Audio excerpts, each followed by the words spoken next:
En aquellos días María se puso en camino y fue aprisa a la montaña, a un pueblo de Judá. Entró en casa de Zacarías y saludó a Isabel. En cuanto Isabel oyó el saludo de María, saltó la criatura en su vientre. Se llenó Isabel del Espíritu Santo y dijo a voz en grito: Bendita tú entre las mujeres, y bendito el fruto de tu vientre. ¿Quién soy yo para que me visite la madre de mi Señor? En cuanto tu saludo llegó a mis oídos, la criatura saltó de alegría en mi vientre. Dichosa tú que has creído, porque lo que te ha dicho el Señor se cumplirá. María dijo: Proclama mi alma la grandeza del Señor, se alegra mi espíritu en Dios mi Salvador. Palabra del Señor. Gloria a ti, Señor Jesús.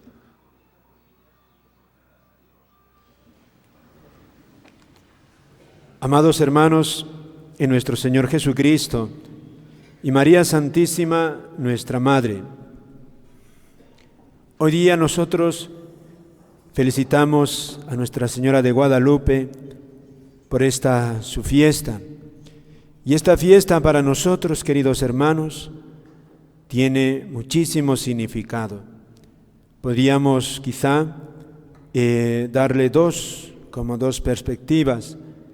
Es una invitación y a la par también es una provocación.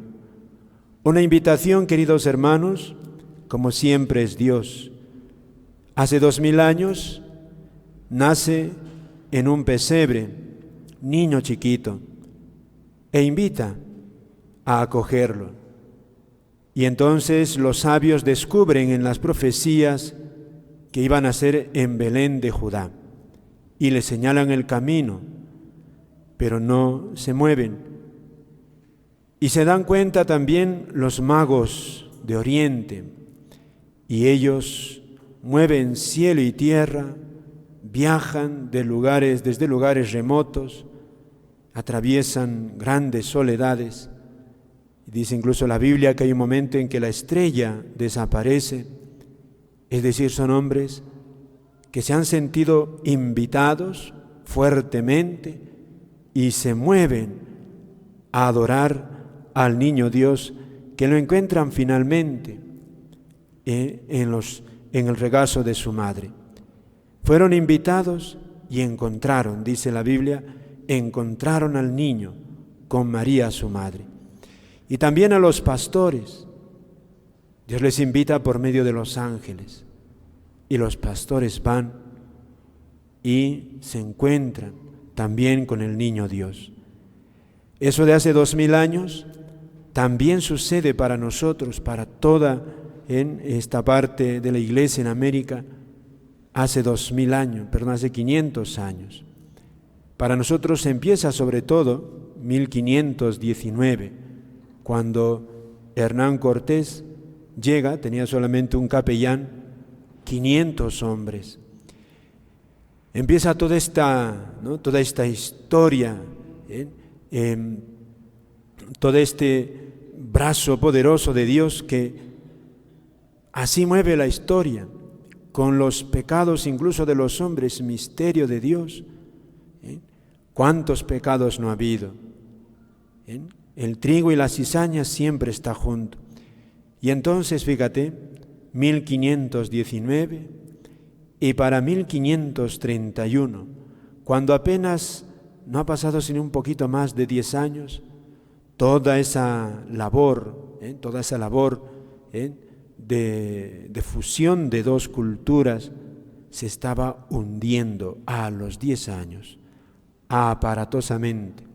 La famosa primera audiencia después de Cortés, se estaba hundiendo porque había un pésimo gobierno, un pésimo entendimiento con los aborígenes, y entonces el emperador desde España no podía hacer nada.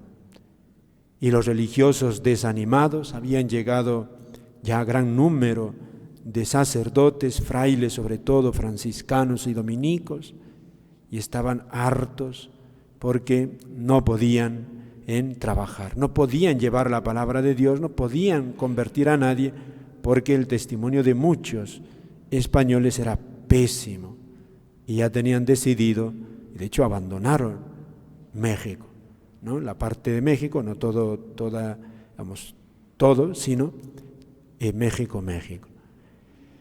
Y fíjate, esa es la historia de nuestra iglesia, el trigo y la cizaña. Y entonces Dios, que sabe los hilos de la historia y ya ve nuestro tiempo, sabe que de ese momento histórico iba a desarrollarse toda nuestra historia. Entonces Dios sale al paso con nosotros y nos envía a su Madre como esa ayuda adecuada que necesita para poder mover los corazones. Lo que es imposible humanamente, porque ya era así, se estaba viendo, los misioneros querían regresarse y llegó un momento, incluso en ese periodo, en que los que estaban llevando las riendas del gobierno de Nueva España, así se llamaba, decían que Hernán Cortés había muerto, porque hay un momento en que Hernán Cortés deja México para ir hacia Honduras, no regresaba,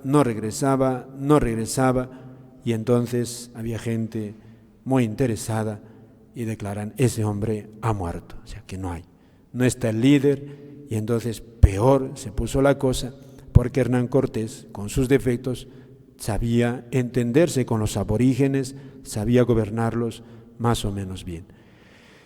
Y entonces esa es la historia, y fíjate, es una invitación, Dios que viene así. Ciertamente ha habido pecados, pero ahí está el testimonio de los frailes, eminente testimonio de los primeros frailes, cuánto veneraron los mismos aborígenes a los frailes por su santidad. Y así es, también de los soldados españoles, había gente de mucha fe. Y entonces, fíjate que la Virgen, el mensaje de la Virgen, por eso leer como este evangelio, cuando se le aparece a San Juan Diego, la primera aparición es el 9 de diciembre 1531, la Virgen se le aparece y entonces el discurso, las primeras palabras que le dirige son palabras propiamente de una madre. Le dice ella: Juanito, Juan Dieguito. Realmente la estampa es maravillosa. Fíjate que es en un momento dramático, la gente está con gran angustia. San Juan Diego, para esa época tiene como unos 57 años, es un hombre ya maduro, muy maduro, es muy creyente. Y cuando ve a la Virgen, por la misma tilma uno se da cuenta, la Virgen es jovencísima, casi una niña. Por eso el contraste es extraordinario. Una jovencita de unos 14, 15 años le dice a un hombre que ya va entrando casi a la ancianidad, Juanito, Juan Dieguito. El contraste es impresionante. Es una madre, fíjate, una madre toda ella llena de ternura, y para subrayar más su fragilidad, su amor, son las palabras. Cuando hablamos así, no es una madre que habla a su hijo chiquito, pequeño, Juanito, Juan Dieguito. Y San Juan Diego, que no se deja vencer de alguna manera en esa ternura, él también, cuando le responde a la Virgen, le dice: niña mía, la más pequeña de mis hijas, ¿no? Él tiene esa como también ese don de poder dirigirse a la Virgen con gran ternura, con gran confianza. Ahí está, fíjate, es el contraste, ¿verdad? En lo, digamos, en lo natural, Juan Diego podría ser casi el abuelo de la Virgen, pero en lo espiritual es lo opuesto. Ella es la madre, y ese hombre adulto, ya casi anciano, es el hijo. Es todo un símbolo. Es decir, la Virgen y todo el Evangelio que nos llega a civilizaciones que ya estaban hechas, de alguna manera tenían una madurez. México tenía, y hasta ahora está demostrado, toda la matemática, la cultura que tenía, era extraordinaria en muchos aspectos. Lo mismo los incas y otras culturas. Cuánto desarrollo. Había una madurez, en una cierta madurez, pero en lo espiritual, misterio de Dios, estaban pequeñitos. No habían conocido el Evangelio. Europa ya lo tenía, 1500 años, y América todavía no. O sea, es un Dios, queridos hermanos, es un Dios misterio. ¿Por qué así Dios permite a América recién 15 siglos después de haber él nacido? Recién se aparece, recién se manifiesta. ¿Por qué? Es un misterio. Hay muchos misterios en la vida que no entenderemos de parte de Dios, pero Dios se aparece así, Dios ha querido. Dios se manifiesta. Y como hace 2000 años, hace 500, se aparece con ese mensaje, como el niño Dios. Dios viene, queridos hermanos, conoce el corazón de los hombres y así se aparece, como un niño, porque no quiere asustar, como una madre, y ahí están sus primeras palabras: Juanito, Juan Dieguito. E incluso San Juan Diego, antes de hablar de la Virgen envía como, digamos así, sus precursores. ¿Quiénes son los precursores de la Virgen? Dice San Juan Diego que pasando cerca del monte Tepeyac, escucha una música, el canto de unos pajarillos que le dejan profundamente emocionado. Y dice el libro, la historia del que escribe, Juan Diego pensó que al escuchar el cántico de esos pajarillos, creía: ya estoy en el paraíso, ya estoy en el cielo, esta música es celestial. Entonces le pica la curiosidad y entonces quiere ver de dónde viene esa música. Entonces empieza a subir el montecillo y entonces ahí es el encuentro. Ve a la Virgen que le dice estas palabras. Fíjate, es una preparación también suave, agradable. Eso es Dios. Nos busca invitar y acoger y presentarse como una madre. Eso es la Biblia. La Biblia nos habla como una madre, dice, ¿no? El profeta Isaías tiene a su hijo en sus rodillas, así. Eso es. Dios es eso. Por eso Jesús, cuando se aparece, hablará: ¿qué es Dios? Padre nuestro, Padre de todos, un Padre, un Padre. Y para que entendamos toda esa bondad de su Padre, quiso nacer niño y nacer junto y vivir junto a una madre, 30 años. Es que María importa demasiado para Dios. Una madre, queridos hermanos. Esa es la primera palabra, que le dirige la Virgen Santísima a San Juan Diego. Juanito, ahí está. Le dice: Juanito, el más pequeño de mis hijos. Ahí está. Es eso.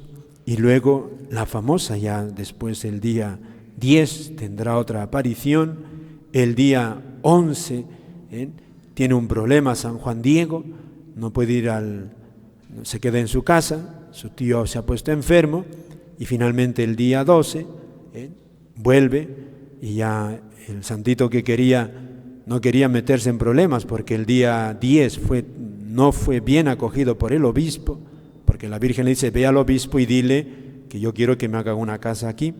Y cuando va San Juan Diego, el obispo le escucha bien, pero le dice, parece que este chico no está quizás delirando, a ver, si me está inventando algo, y no le da importancia.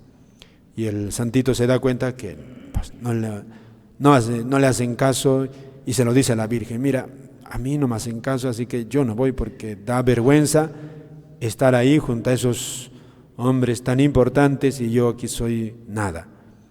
Por eso teme San Juan Diego volver a la presencia del obispo, porque él no pinta nada.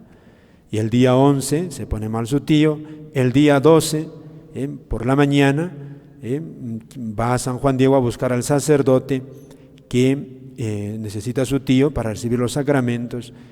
Y claro, como sabe que la Virgen puede que le espere y le va a pedir el favor que le está pidiendo el otro día, San Juan Diego se hace el listo y dice, no, me voy por otra ruta y así me escapo de la Virgen.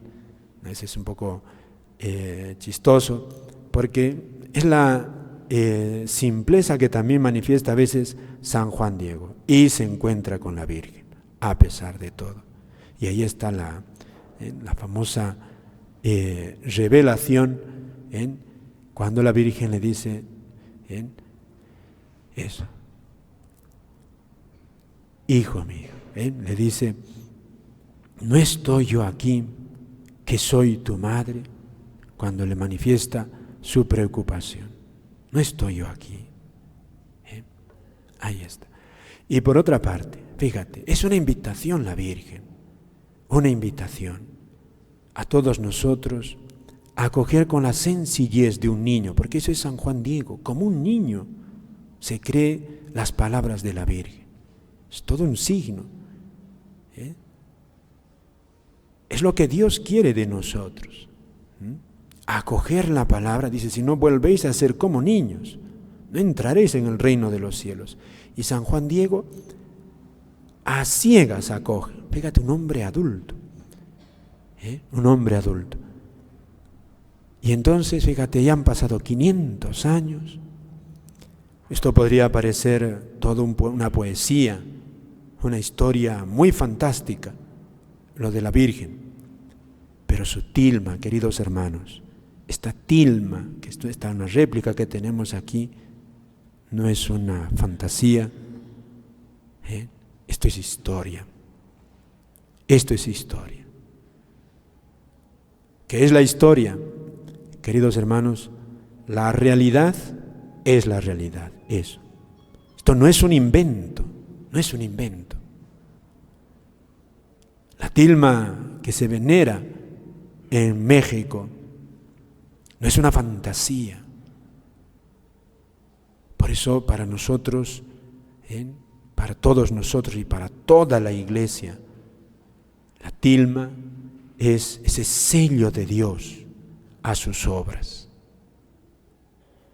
Una bomba y destroza una iglesia, pero no le hace daño a la tilma. Un ácido que accidentalmente empapa la tilma y no le hace nada. Un ayate que a los 60 años debía estar ya destrozado por la humedad, y han pasado 500 años y ahí está, intacto. Una pintura que no es pintura y ahí está impregnada en la tilma y no hay brochazo alguno. ¿Lo dicen quién? Los científicos. Esto es una provocación. Es un signo de Dios. un milagro perpetuo que nos habla de esas intervenciones de Dios que de vez en cuando hace estos milagros. Que la Virgen pues nos conceda esa obediencia de la fe, queridos hermanos. Amén.